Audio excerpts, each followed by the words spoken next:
CTC Rádio, a rádio oficial de quem investe. E aí, Gui, tudo bom com você? Boa tarde, como vai? Pô, tudo certo e tudo resolvido, Medina. Que paulada em Qualicorp, hein? A última vez que eu tinha visto caía 10. Aí você me fala que cai 12. Bati rapidamente ali. Tem espaço para cair mais. Que fase. Qualicorp é a Boa. maior queda que eu estou vendo no meu home broker. É isso aí, Guilherme Cunha aqui conosco, comentando sobre tudo. A gente passa mais por Qualicorp depois, viu, ô Gui? Porque os pedidos da galera sempre chegam. Você que tá nos assistindo, mande sua pergunta, hein? Venha tirar dúvidas aqui sobre algum ativo específico, sobre o momento do mercado, pedir dicas pro Gui Cunha sobre o que fazer a partir de agora. E eu te pergunto, ô Gui Cunha, depois de toda a movimentação que você viu do pregão, depois da divulgação data do Copom, do IPCA 15 também, a partir de agora, nessa reta final de mercado à vista, o navio do mercado tá apontando para qual direção, Gui? Boa, Medina, vamos lá. Depois da ata, né, nós tivemos um movimento bem eufórico, mas foi uma alta no índice para gerar liquidez para as novas vendas. Então foi um pouco do boato e fato, e tem vários contextos que a gente pode atualizar aqui a nossa audiência. Mas a partir do momento que rompeu os 119.500, Medina, a queda ela ainda não encerrou. É o 118.295. Chegou muito perto, é verdade, mas não tocou. E o fim de linha que a gente pode contextualizar essa queda para tentar chamar novos compradores está lá na faixa dos 117 mil pontos. Então eu vejo que nesse final de pregão a gente pode tentar ver um leilão um pouco melhor, um leilão um pouquinho mais comprador, mas dificilmente a gente vê que tenha força suficiente no pregão de hoje para romper os 119.500, 119.700. Então hoje a gente começa a ter uma pressão mais vendedora na ponta do índice aí, né, na ponta vendedora, e agora a gente tendo um fechamento abaixo dos 119.500, amanhã, quarta-feira, que normalmente já é muito volátil, vai gerar uma volatilidade redobrada com expectativas de buscar. Anota aí, meu jovem trader, 118.295, 117 mil pontos, tá? Então eu tô mirando mais correção para os próximos dias. Já o dólar, ele teve uma alta técnica hoje muito interessante, faltou muito pouco para a gente conseguir aproveitar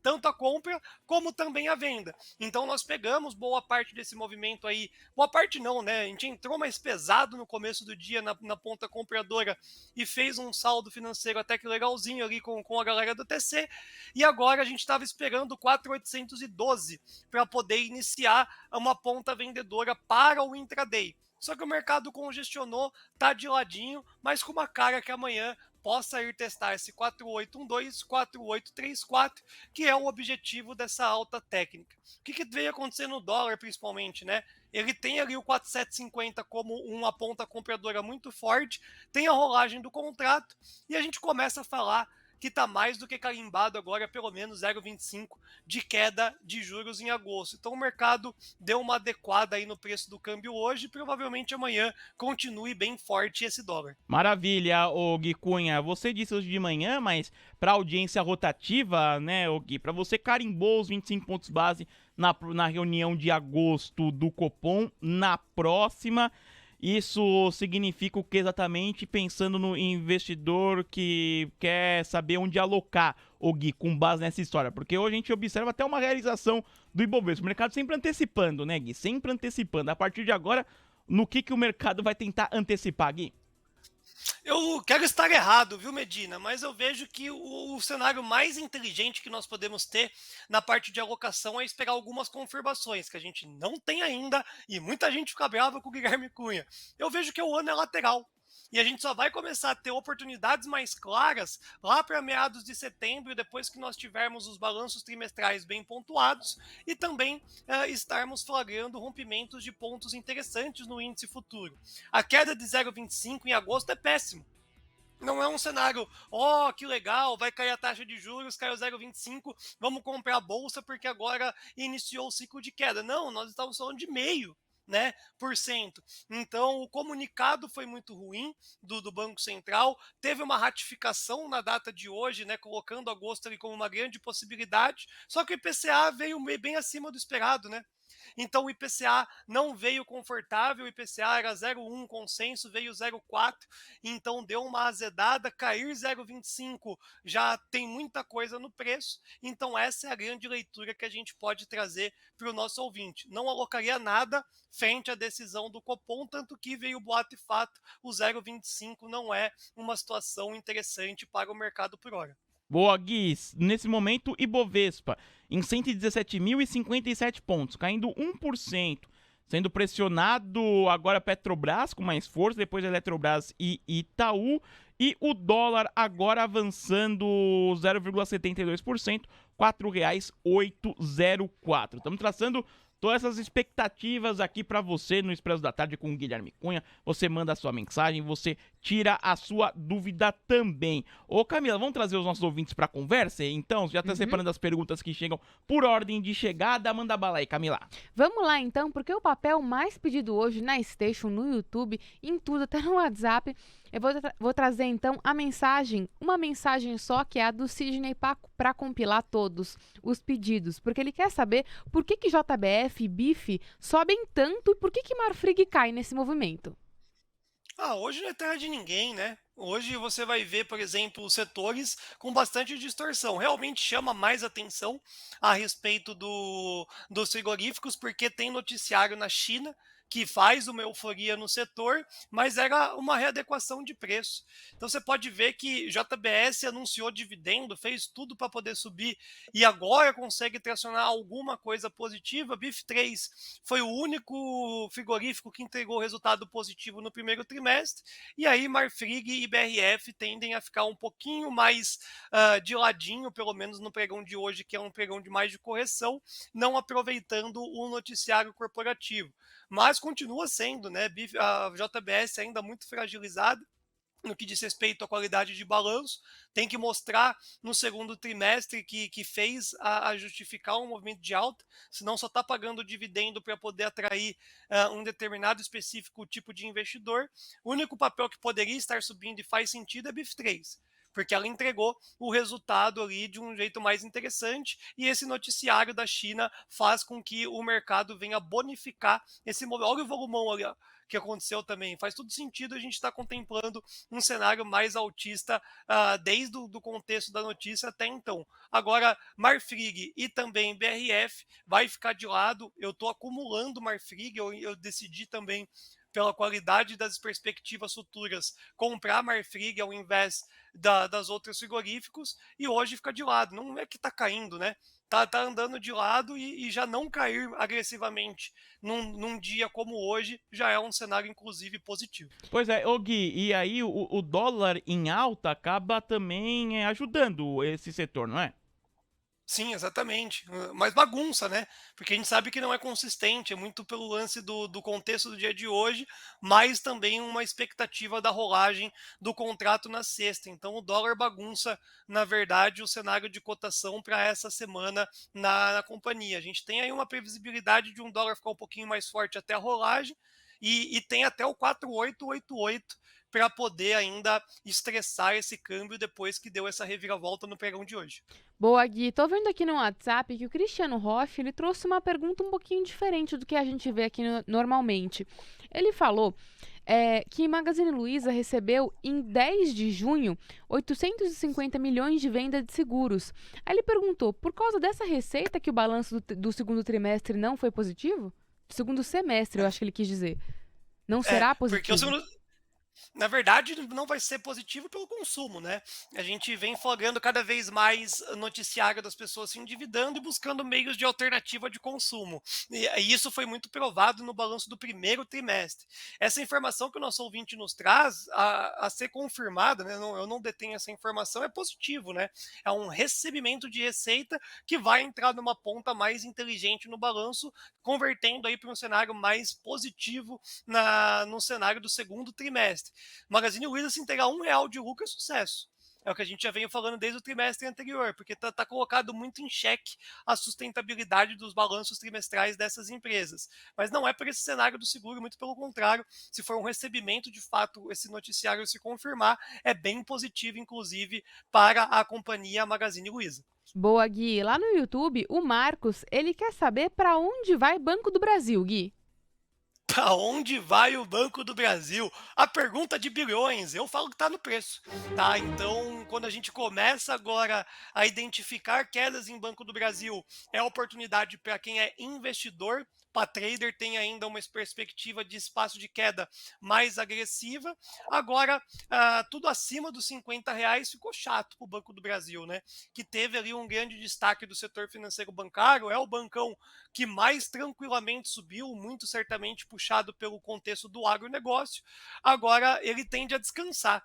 Então, abaixo de 50 ficou um sentimento de barato, 50 para cima está caro. E agora está no preço. Tá? O Banco do Brasil tem ainda uma análise fundamentalista de múltiplos, sugerindo que o papel esteja um pouco barato, mas eu acho muito complexo comprar Banco do Brasil nessa faixa de preço, principalmente se você realmente não detém o papel ou não tem uma visão de longuíssimo prazo. Ficaria de fora do Banco do Brasil, ficaria de fora de Banco Bradesco, que pode pegar peça em muita gente. O único banco que ainda me sugere uma movimentação acaba sendo o Itaú Unibanco, porque é o único que não entrou na onda do chegou no preço. Né? Então o preço de Itaú Unibanco, mediante ao bom balanço que teve, é R$ 30, chegou perto, mas não bateu. Então o único banco que tem quedas aí surgindo oportunidades para prazos maiores, né? Ou seja, próximos 2, 3 meses, acaba sendo o Itaú Unibanco. Boa, Gui. Tô vendo aqui lá na Station também que o Sérgio Barbosa, ele quer saber se você acha que GPA pode cair ainda mais.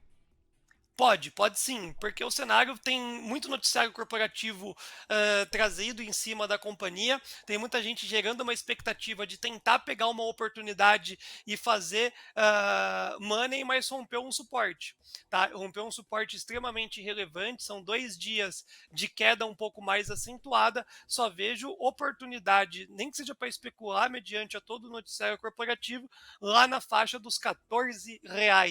Então, o mercado, principalmente ali de índice, ficando futuro, né, ficando abaixo dos 119.500, sugerindo ainda mais 2, 3 mil pontos de queda, esses R$ 14 já é inclusive logo ali. Então tá fechando muito ruim, tá rompendo um suporte bem interessante aí que não poderia estar perdendo. Eu ficaria de fora da companhia Pão de Açúcar até com que ou se materialize o preço ou saia um noticiário corporativo que seja mais favorável, né? Sei lá, se vai ter o block trade, como é que vai ser feita todas essas transições que estão se iniciando, mas os próximos dias não é benéfico para Pão de Açúcar, não. Boa, tô vendo aqui também lá no WhatsApp que o ouvinte Walter Andrade, que inclusive é chiquérrimo e tá com uma foto de perfil em Nova York, tá? Eu sou rico e você não. Mentira, tô brincando, gente. Mas voltando aqui, ele tá perguntando por que Camil caiu tanto ontem e continua caindo hoje, Gui? Camil abriu um espaço, né, no gráfico bem triste de ver. Tenho na minha cabeça um suporte de R$ 7 que parece que também perdeu na data de hoje e aí ficou esquisito porque paga em 6,50. Entrou fluxo junto com o movimento tecnicamente de correção, mas eu vejo já como uma oportunidade, tá? A Camil não entra num ciclo negativo agora, muito pelo contrário. Segundo semestre tende a ser o ciclo de maior receita barra lucratividade da companhia. Então eu vejo que a partir de agora tudo abaixo de R$ 7 é oportunidade, mas ciente que num mau humor da Bolsa de Valores, o 6,50 também é logo ali. Então distribua as suas compras, mas eu gosto, tá? Desenhando um trade aí de faca caindo, mas para as próximas semanas poder ter uma rentabilidade até que significativa. Ô, Cenário para o segundo semestre, ainda melhor. ô Gui, mas você tem desenhado um cenário de mau humor da bolsa por aqui? Eu vejo faz tempo, na verdade, né? Que eu tava falando que a bolsa caía, um parado subiu, eu fiquei quieto. Mas eu não vejo rumar para as máximas do formato que a grande maioria das pessoas acreditam que vai. Por isso que eu tenho, de novo, né, basicamente 3 ações que fazem preço na minha carteira, que é Vale, Itaú Unibanco e Lojas Quero Quero. O restante já está parado em conta. ou é valores muito baixos de cases que a gente foi gerando com a queda de juros que está demorando cada vez mais.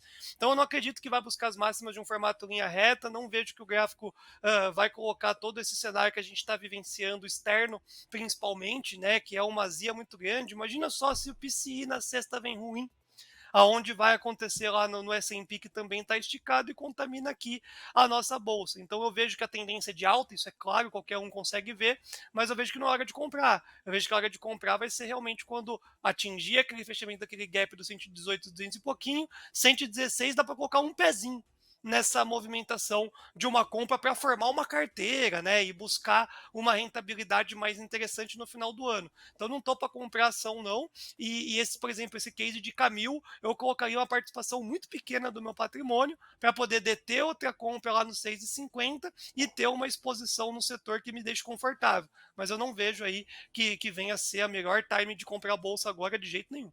Boa, Gui. Tô vendo aqui lá no YouTube que o Marcos, ele quer saber, para segurar na carteira, BB Seguridade ou Caixa Seguridade? Interessante, hein? Interessante. O BB Seguridade eu vejo que é um cenário mais interessante pelo contexto da sua captação dos recursos da Previdência. Então, Caixa Seguridade é uma empresa mais nova na Bolsa de Valores, então ela ainda detém algumas situações que a gente gostaria de pagar para ver. BB Seguridade já é um canhão, né? Já é gigante e tem todo o cenário de previdência que, por mais que a queda de juros não favoreça, a parte técnica e também expectativas futuras do nosso país gigante também para o segundo semestre traz BB Seguridade mais confortável que Caixa. Caixa ainda pode trazer alguma surpresa desagradável, a gente está entendendo a Caixa Seguridade dentro da Bolsa de Valores ainda, agora a BB Seguridade já é carta marcada, e se for falar de seguradora, eu vou sempre defender a Porto, porque daí a Porto não tem só uma situação, né? Como é BB Seguridade é focadíssimo a receita nessa parte de previdência. A Porto não, a Porto era focadíssimo na parte de alto. Agora ela fez um desmembramento muito grande, depois que ela saiu de Porto Seguro para Porto, começou a ter o banco, a DTVM, né, que é a distribuição de investimentos, fundos de investimentos, está indo muito forte também para esse movimento de previdência, residencial, empresarial. Então, quando você pega o balanço da Porto dos últimos 3 trimestres, é surreal, inclusive o último, salvo engano, foi o recorde, por isso que o papel está rompendo as máximas, indo no oposto das outras seguradoras, porque a queda de juros impacta as seguradoras e a Porto não está nem aí, está rompendo as máximas. Ô, louco, vamos lá então, porque no YouTube o AAP Participações, ele quer saber por que Mobile não para de subir? Mobile não para de subir porque caiu demais. É um dos ativos que caiu demais e o cenário macro ajuda bastante e tem uma perspectiva de poder trazer uns balanços melhores. É tipo uma loja quero-quero da vida. Então o papel estava 1,50, né? E não condizia com uma realidade. Então, tudo abaixo dos R$ 5 em Mobile tá barato. A gente ouviu muitos influencers num determinado momento falando para comprar Mobile nesse preço que estava aí, R$ 4. Então, de fato, o papel estava barato, chegou a ficar um preço ridículo de barato, mas era o cenário, né?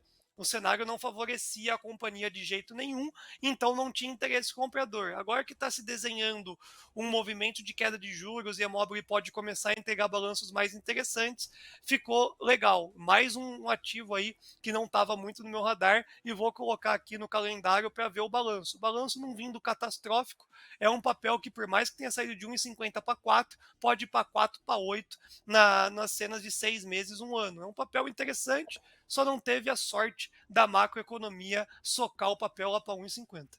Ó, Gui, mais perguntas que chegam por aqui, né? Mas durante o início da sua participação no Expresso da Tarde, você tinha visto ali o papel de Qualicorp, o gráfico ali, tinha dado uma assustada. Então vamos falar mais de Qualicorp, Gui, porque o Luiz Roberto falando sobre a queda nos papéis no dia de hoje, e Irã Araújo falou que tá caindo igual jaca nos papéis hoje. Ô, Gui, quais os motivos e como que você analisa esse momento do papel? A Qualicorp virou um case meio triste, de fato, né, pra gente comentar e tá, putz, é cedo para falar, mas tá começando a parecer que vai micar. Qualicorp recentemente saiu do índice Bovespa, situação de número 1. Quando o papel sai do índice Bovespa, já tem alguns fundos de investimentos que não conseguem comprar. E você não recebe mais um recurso ali de formato passivo. Qualicorp teve uma inflação, né, do preço de cotação na pandemia muito grande. porque todo mundo ficou realmente com medo do que poderia acontecer e foi comprando plano de saúde, depois foi cancelando, foi cancelando, foi cancelando. Aí, trimestre a trimestre, foi obtendo um cenário mais atritado de lucro, né? Foi revertendo para prejuízo. E aí foi chamando atenção pelo lado negativo e foi saindo. E recentemente, nós vimos aí o Dr. Carlos, que eu sempre vou errar o sobrenome dele, muito puto, né? Com a Dr. Suslik. Qualicorp. Isso. Trazendo aí a sua visão a respeito da governança, né? Tem um passado que condena aí a parte de governança de Qualicorp. Então é uma soma de fatores, na verdade, né? Não é só o balanço, não é só a queda de receita, é um contexto que você acaba olhando e fala assim, cara, por que eu vou comprar Qualicorp na data de hoje, né? Então é o que o mercado está vendo. Teve troca recente aí de governança, chegou gente nova. Naquele dia o papel chegou a bater um gap de alta de 7%. Mas o doutor chegou a falar exatamente igual o Meirelles, né? Boa sorte.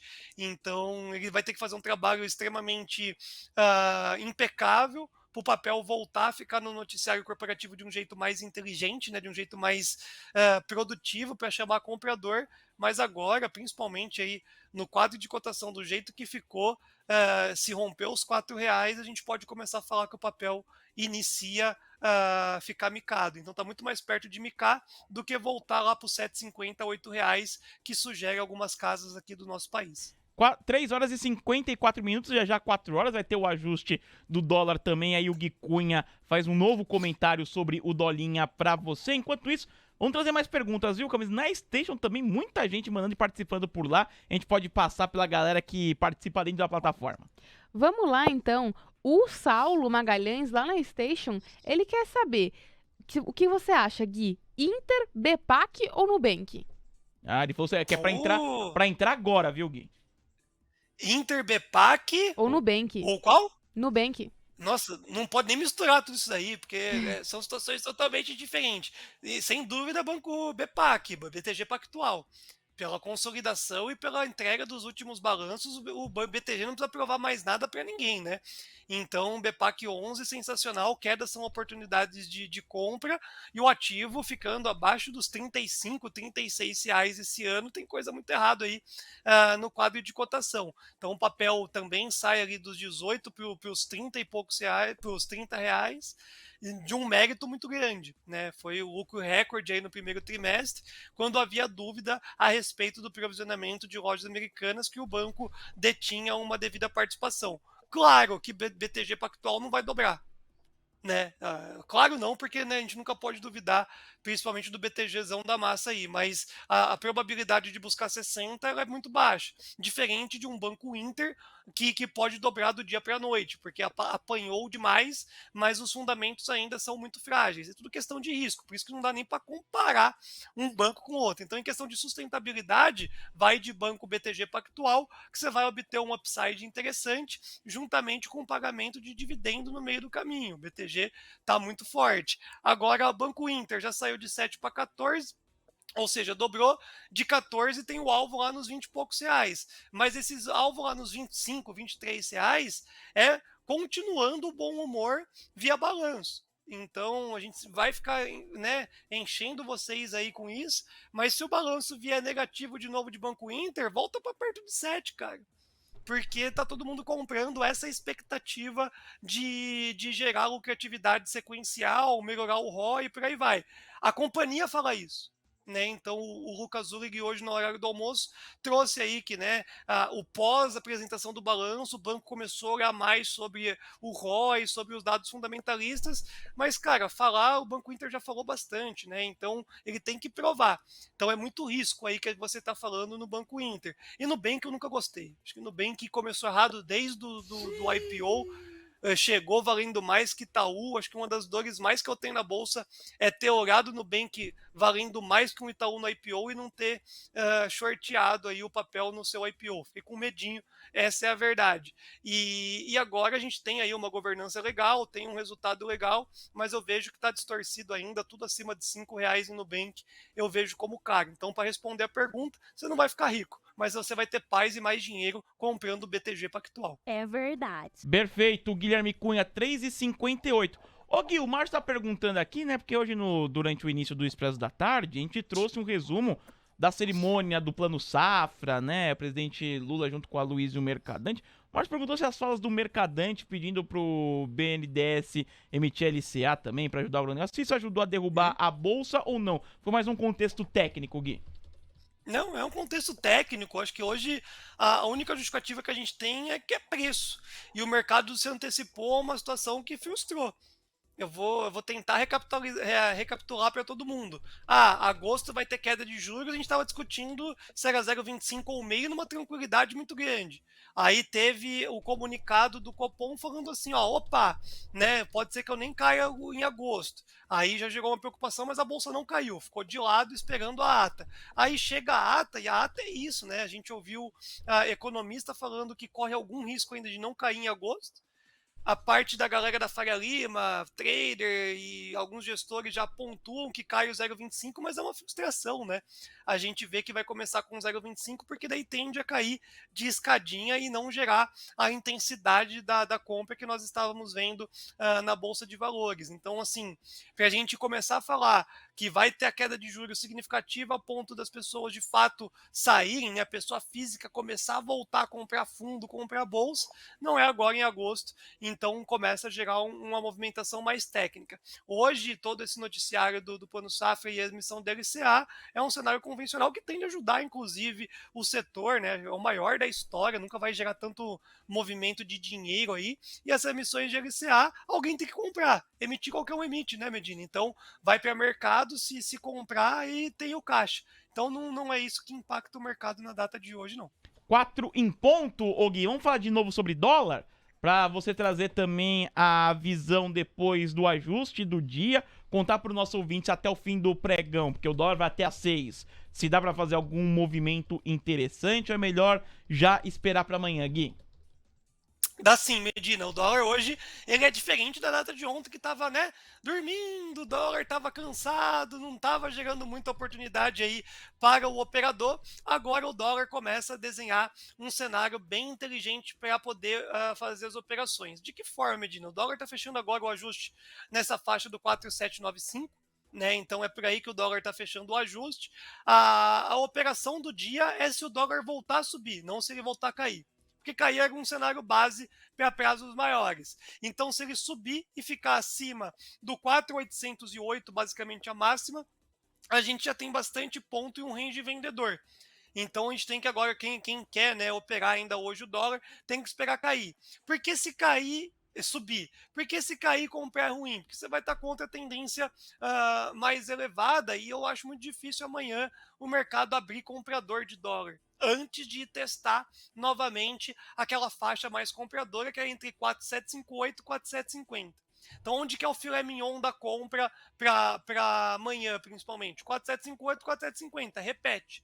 Na data de hoje, furou o 4.808, basicamente a máxima do dia. A gente já tem muita resistência que sugere uma venda muito boa. Eu estaria mais vendido para esse curtíssimo espaço de tempo no dólar. Agora, se ele ficar aí entre 5 e 10 pontos para cima, 5 e 10 pontos para baixo, é porque ele já morreu, é só geragem dos contratos e não vai gerar nenhuma oportunidade no dia de hoje. Amanhã, o desenho é muito semelhante ao que a gente está falando. Tem que esperar cair até o 4.758, 4.750 e subiu até o 4.834, é uma oportunidade de venda para essas operações mais curtas, operações de scalping.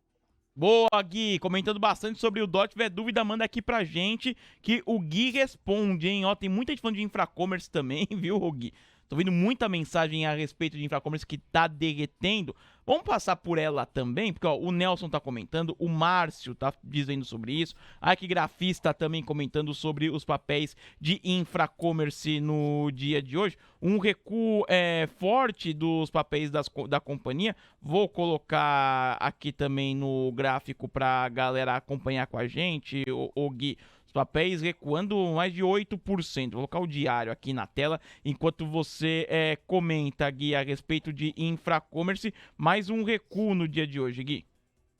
Na verdade, Medina, esse papel é traiçoeiro, porque daí o cara técnico vai ver um movimento, o fundamentalista vai ver outro movimento, quem está olhando o que aconteceu recentemente com o volume vai ver outro movimento. Tem que ver o prazo. né, que você quer estar atrelando na companhia aí no caso. O Infracommerce é um papel que tem fundamentos ruins, né, ruins barra péssimo, não traz lucratividade no cenário como um todo.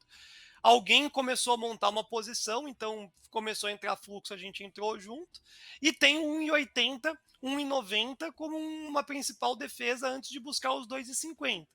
Se embicar para baixo agora e começar a sair o volume, é porque o papel vai voltar perto de R$ 1.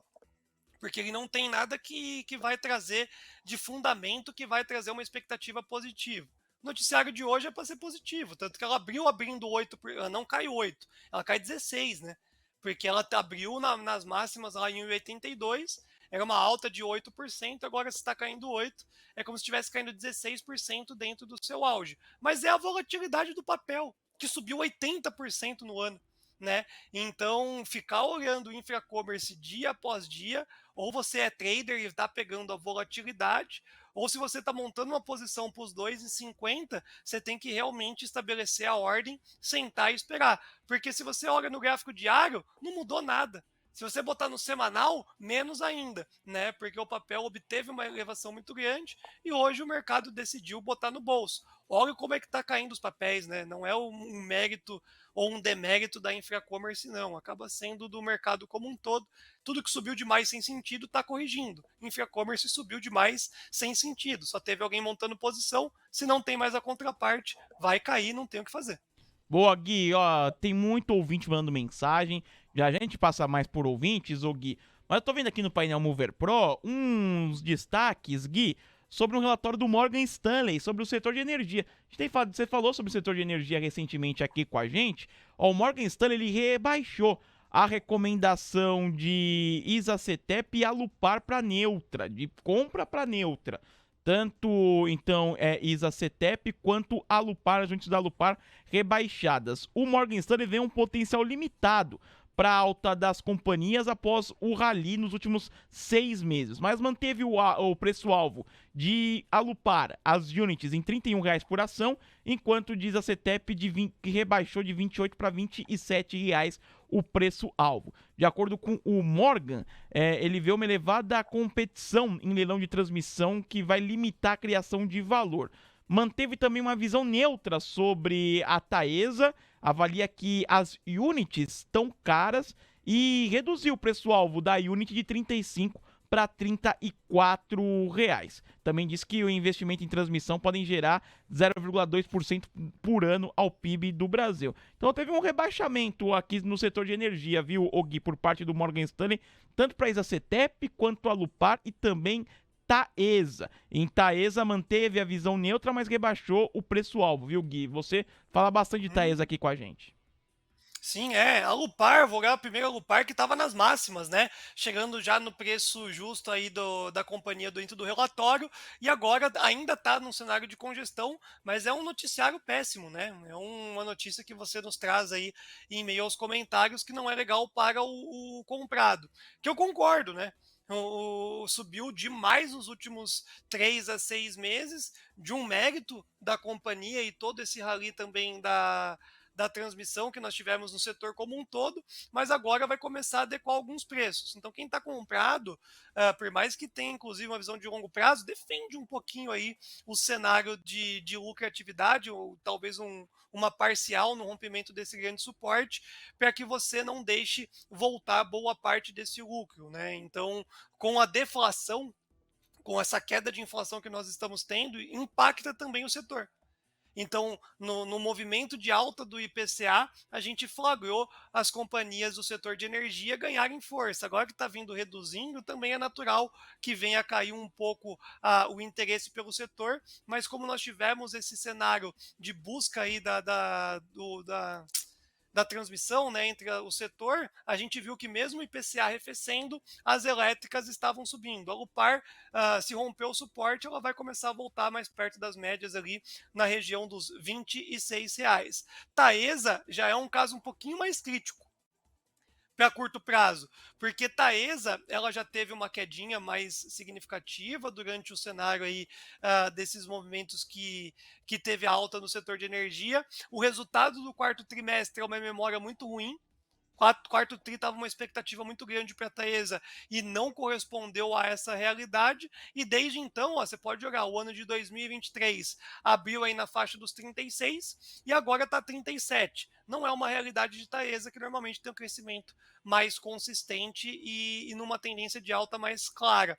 Então, esse relatório tende a derrubar o papel aí, pelo menos para o preço de abertura do ano de 2023, nessa faixa dos R$ 35, até mesmo R$ 32 e pouquinho, que é a mínima do ano, colocando o papel numa realidade que, sei lá, infelizmente pode colocar o cenário no preço. Pois é, o Marco, aqui no YouTube, o Gui, que ele pediu pra você falar de Taesa também, ele falou que ele se posicionou nas preferenciais da Taesa pensando no leilão, né? Nesses leilões de transmissão aí que o próprio Morgan Stanley comentou em relação ao relatório, né?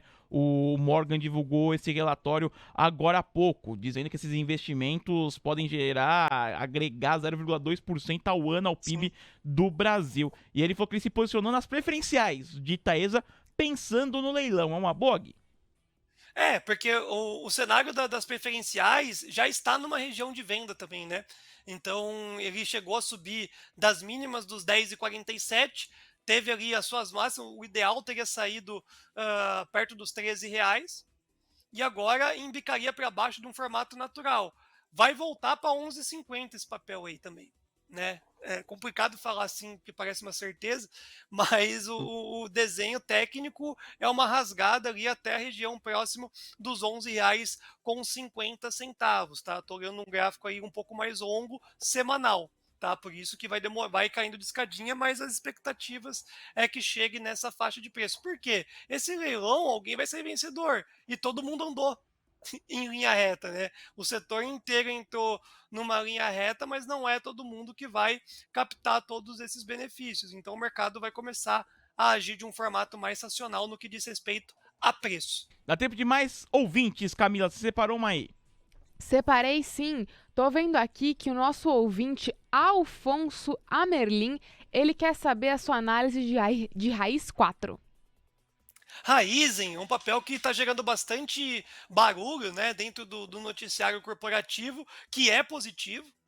E o papel já teve uma alta bem expressiva, né, saindo de 2,25 para 4,40 nesse preço de cotação agora, e tem um objetivo também de perto de R$ 5. Só que está sendo penalizado tudo que subiu demais, né? Está tendo que descansar ou ter uma queda. Então comprar a Raizen agora é meio complexo. Vejo que pode ser esquisito a aquisição de Raizen agora, tem que esperar voltar mais perto dos R$ 4.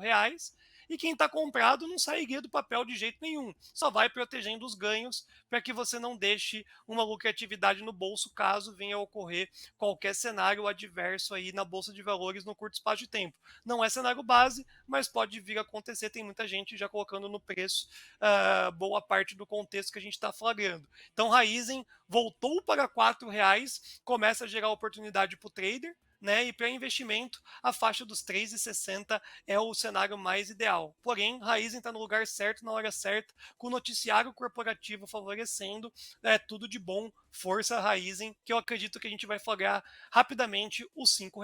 Boa, Gui. Ó, estamos com a audiência qualificada, viu, Gui?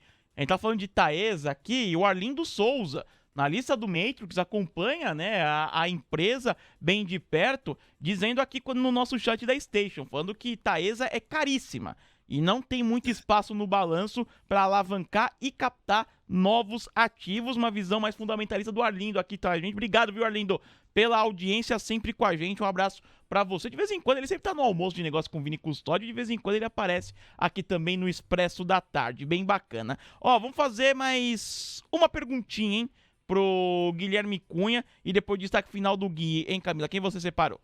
Olha, tem bastante pergunta aqui, viu, Medina? Mas eu tô dando uma boa olhadinha aqui no nosso chat do YouTube e o pessoal quer saber se Anima é hora de finalizar o trade ou vale carregar, Gui. Anima bateu o alvo, né? Acho que chegou a hora da Anima, a gente cravou um movimento interessantíssimo aí no setor das educacionais, e Dux explodiu, depois a gente jogou Anima e depois a gente jogou Ser. A gente não pode esquecer que Ser também passou aqui e falou, cara, ó, o que não andou agora é Ser. E todos andaram forte. Vejo que Anima chegou um momento interessante para poder estabelecer um movimento de ganho.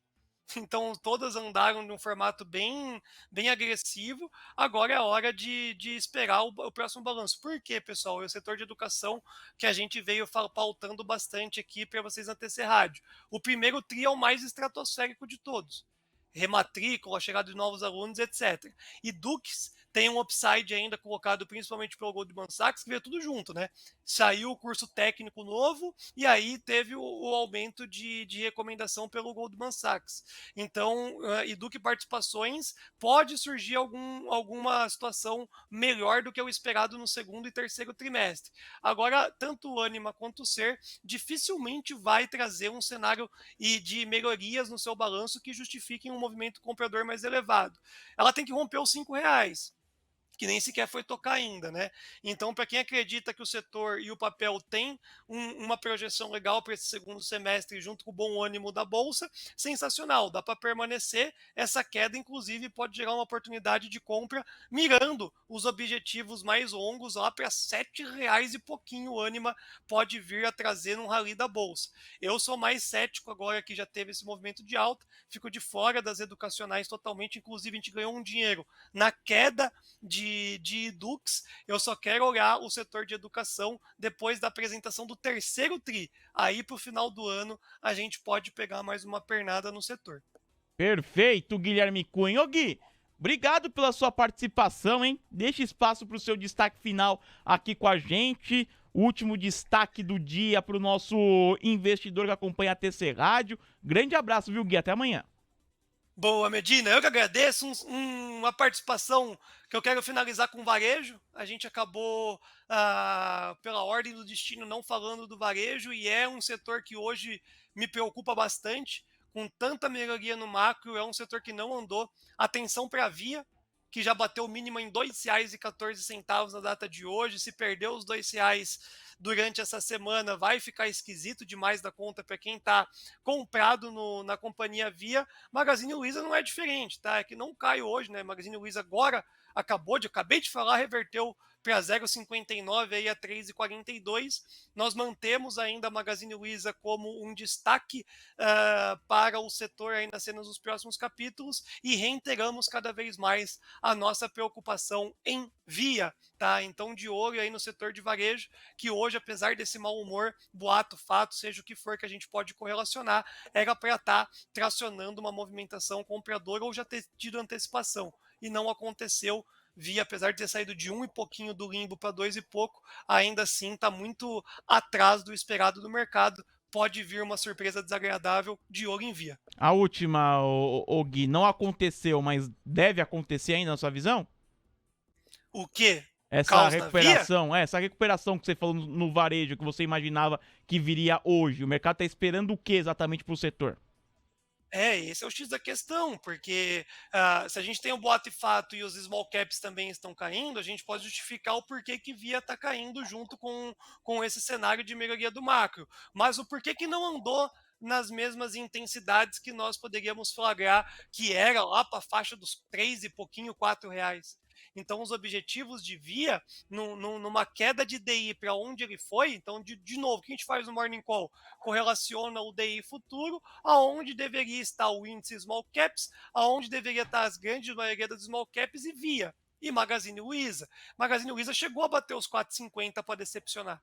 Via não chegou a bater os R$ 3,50, R$ 4 para decepcionar. Então parece que a decepção de Via é bem esquisita aí, me preocupa cada vez mais, porque a gente falou o caos declarado lá no 1,80, 1,90, e o papel chegou a buscar esses seus 2,60, mas não se manteve, e parece aí que o segundo trimestre, a apresentação do balanço vai ser um prejuízo talvez maior do que o esperado, e o mercado tende a penalizar. Por enquanto, o Magazine Luiza continua sendo o grande destaque. Boa, Gui Cunha, grande abraço e até amanhã, hein? Sucesso por demais a conta. Beijo do Cunha, até amanhã, bom descanso. Fui! TC Rádio, a rádio oficial de quem investe.